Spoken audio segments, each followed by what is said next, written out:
Hey, what's up, everybody? This is Charles Advancement, and welcome you guys to another episode of the DREAMERSPRO show, where we cover everything from sports, hot topics, classic debates, entertainment, and we'll give you guys a fresh perspective on things and how we see them. And today, we got some serious drama out here. But before we get into it, please make sure you like the video and sub to the channel. Let's get into this topic here. So, as you guys know, Shannon Sharpe has the very popular show Nightcap with his partner Chad Johnson, who he calls Ocho, right? And they've been doing this show for, I think, probably a year and a half now. It's very successful. Their podcast, or at least the YouTube channel, has over 1 million subs. And if you know anything about the show, they're kind of like a breaking news show, especially after games, like basketball games, football games, like in the playoffs. As soon as the game is finished, they go live and they talk about it. So that's the type of show that they have. It's very, very successful. They have some chemistry together. Obviously, they're both former professional NFL players, so they share that in common as well, right? So great show. They do their thing. They get along wonderfully. But something happened yesterday. What happened? Apparently, Chad was supposed to be on the show, and apparently he was running late because something had happened where I think he got locked in a car or something like that. And he was trying to explain it to Shannon Sharpe. Now, if you know anything about Chad Johnson, he's very lighthearted. He kind of laughs things off or whatever it is. But Shannon seems to be a little bit different. Shannon seems to take things a little bit more seriously. And I know that Shannon Sharpe takes his work very seriously because I followed him for some years, and he's a very regimented guy. He talks about how once he focuses in on something and he lasers in, you know, he's going to give it his all, and he doesn't play around with his work, which is admirable. So Shannon now starts the show off addressing the situation. And as he's talking to Ocho, it came across as if he was scolding him publicly, right? Because as he was saying it, I'm looking at him and I'm like, does this need to be said on air, right? And a lot of people out there are now calling out Shannon Sharpe for publicly humiliating Ocho the same way Skip Bayless did. And Shannon Sharpe apparently heard these murmurs and decided to respond to these people. But before we even get into that, what we want to do now is we want to play the original comments of Shannon Sharpe, basically scolding Ocho, and then we're going to come back, Ocho, and then we're going to come back and react to what he said there. Take a listen to Shannon Sharpe here. His name was Alex. He was really cool dude. And as soon as he opened the car door and he got out the car door to greet me, the car door locked by accident. So I would have been on time, but the fact that we had to wait for the tow truck and them to bring the Slim Jim was the reason for my delay in getting to the hotel a little late. But I'm here now. Let me ask you a question. So when you go to ESPN, you have people pick you up from the airport? Yeah. No, you don't. When you do Inside the NFL, you have people pick you up from the airport? Yeah, at the beginning, yeah. No, you don't. So I'm just trying to figure out why with your show would you choose to take that route when you don't take that route for ESPN and Inside the NFL? I wasn't lying. I'm dead serious. When I fly into Philly, I have somebody pick me up from Philly. When I fly into New York, I have somebody pick me up from New York. I'm serious. That ain't what they told me. I just talked. Hold on, listen to me now. It's documented. It's documented. I'm just telling you. But all you have to do is just search my tweets. I've been doing it the past 15 years. I always do this. I'm not saying that. Yes, sir. Talk to me now. Ocho. Right. Again. Ocho, this is part of your show. Right. Why would you be late? Why would you run the risk of being late? I didn't want to be late. I just told you what happened. I would have been on time. But due to unfortunate circumstances of him locking the keys in his car, which I documented, I was just a little late. Why don't you, Ocho, why don't you just have the people that you're working for, just have them to book your car service? I don't like car service. It's okay. I don't like how them people they be mean and they be bougie. I don't like, they be in suits and ties and shit. That don't make me comfortable. What makes me comfortable is like being able to sit down and talk. Wait, you want to be comfortable or you want to be professional? No, I don't want to be. No, I want to be comfortable. I want to talk to people that I can relate to. Okay. Yeah. Okay. I'm just but see, here's the thing, Ocho. You say you want to be professional. You want to do ESPN. You want to do all these professional things, but you want to take a bootleg ride. No. I want to remain my authentic self the same way I always been and do those things. Is that okay? Okay. No. Okay. Let me know how that work out for you. So you heard what he had to say there. That was the initial back and forth, right? That was him initially kind of going at him for not being, for being tardy, for not being on time.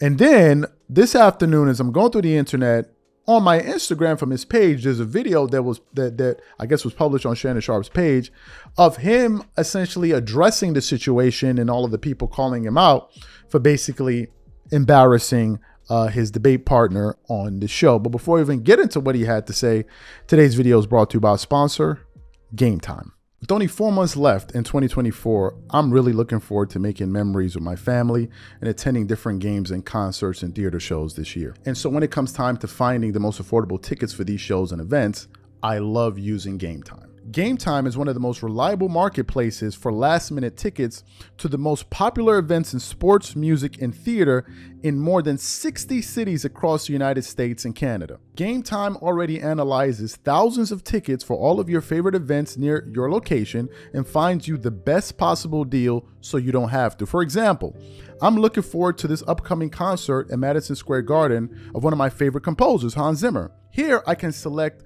the all-in price to see the total ticket price up front, no hidden fees. And now I can sort through the best possible deals I can find. I can choose the cheapest deals, the great deal, or the amazing deal. Once you select the ticket you want, you can use their panoramic seat view to ensure you know exactly what you're getting before you buy. And if you're like me and always make plans at the last minute, you can grab tickets up to 90 minutes after the event has started. So take the guesswork out of buying tickets with Game Time. Download the app, create an account, and use code CLNS for $20 off your first purchase. Again, create an account and use redeem code CLNS for $20 off. And remember, whenever you support this sponsor, you're supporting this channel. Thank you. So what we want to do now is we want to play what Shannon Sharpe had to say in response to the critics, and then we're going to come back and really get into the show and give you guys our thoughts. Take a listen to him here. Before we get started, Ocho, there's some things that I want to address.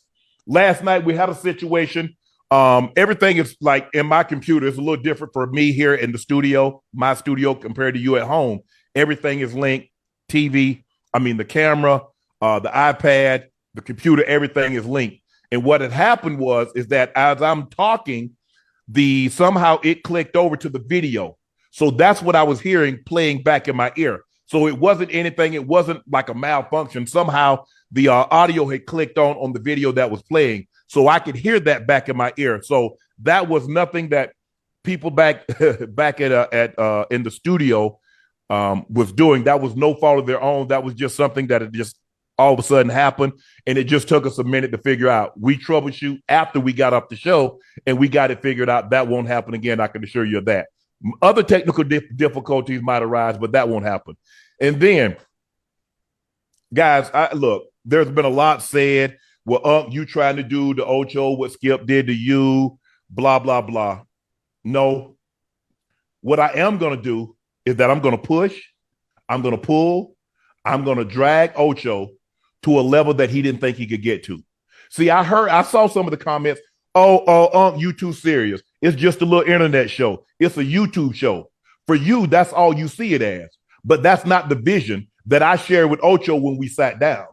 That's not the vision that Ocho say, we can do that? Yes.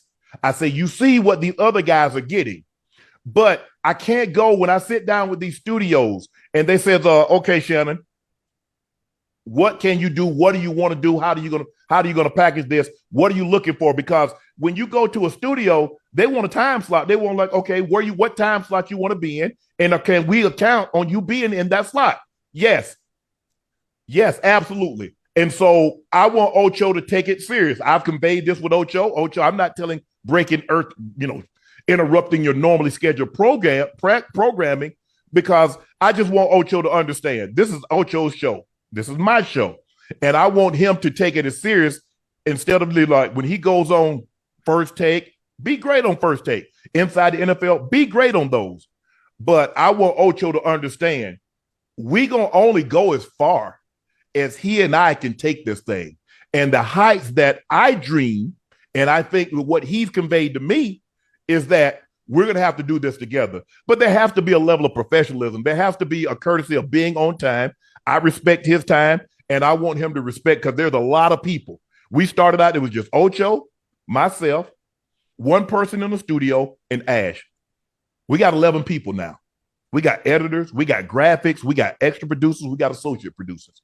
And so I know y'all took it and tried to run. This is a conversation. Ocho and I have had conversation off cameras. Ocho has conveyed to me what he wants to accomplish with Nightcap, all the while expanding his brand and doing First Take. I wholeheartedly support that. And you know, when it came to me, Ocho is great. Inside the NFL, he's doing that. He's doing an unbelievable job. But I just know Ocho can, and I think for me, when I look at Ocho, I see a guy that wants to do it, but has never been in a situation where it was had to be like, okay, Ocho, you can just do your thing. Ocho, you so great. I'm gonna force Ocho to be great. He ain't got no choice. He ain't gonna have no choice but to be great. And when we rise with Nightcap, when y'all see, man, they did it. Man, Unc said it. Ocho said they were gonna do it. That's what I expect from Ocho. And I just like, he was already gonna be cutting it close for time because of the flight got delayed, mechanical issues. And so at that situation, you know what? I got a show tonight. This is not this is not Friday. I don't have anything to do. I can take that route that I normally take, call somebody, have them pick me up. But you know what? I'm already cutting it close. Let me get a little more suitable situation to get to my workplace. So I know you guys tried to blow it up, try to make it something. I'm trying to big time Ocho. No, I just want Ocho to be great. And I think there's a level of professionalism and a kind of courtesy that comes along with being great, because there are two kind of pains that you get. You get the pain of discipline or you get the pain of regret. And if things don't work out, I can live with that. But I will not be, man, if I had only worked harder. So that's where I'm at. Ocho, I want you to say your piece. Man, I'm good. Man,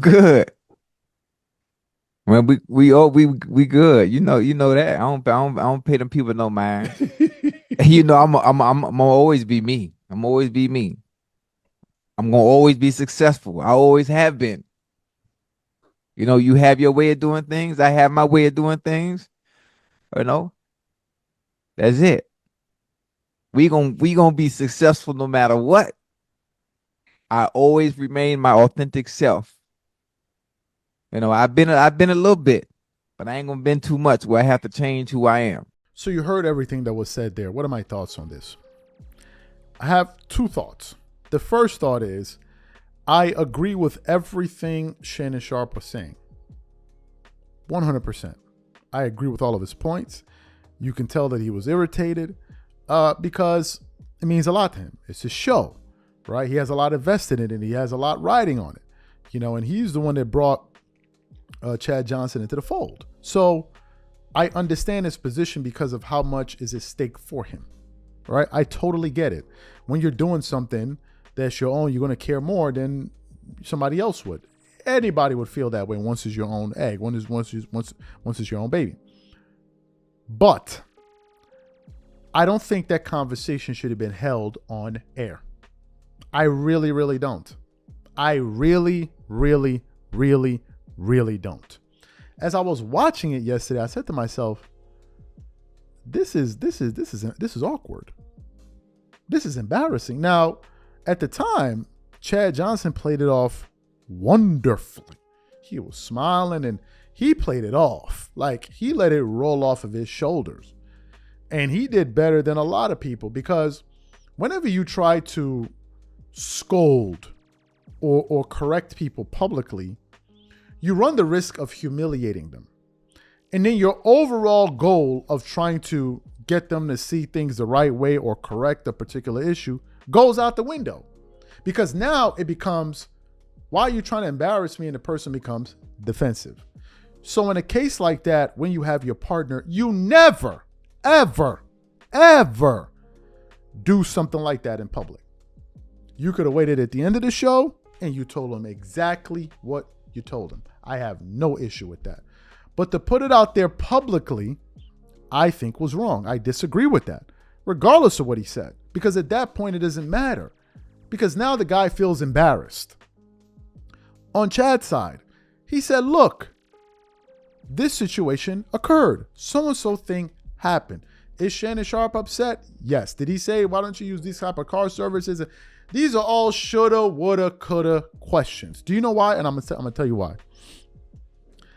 If Chad had multiple occasions where he had been late like this and he had delayed the show, then I'd have been like, Shannon Sharpe has a point to say this publicly, and then also question how he gets from show to show. I can understand that. But if this was the first time that something like this had occurred, then you have to be able to be reasonable. You know, things happen. Things happen. They happen. You get a flat tire, your car stops working, a family emergency pops. These things happen all the time. But I understand that Shannon is committed to other people. He has other people invested in the show. We get all of that. And he has the right to be upset, and he voiced his grievances. My only issue with this entire equation is him doing it publicly. I think the minute you do it publicly, you defeat the whole entire initiative, because now your partner is going to be defensive. And as it turns out, a little bit later, Chad actually was able to respond to what Shannon had told him in this response video of Shannon reacting to the noise out there. And Chad's comments were basically like, bro, F off. Like, I can make a mistake, but I'm not going to be up here like, you're not going to be up here embarrassing me like this. We'll get to those comments in the next show. See you guys later.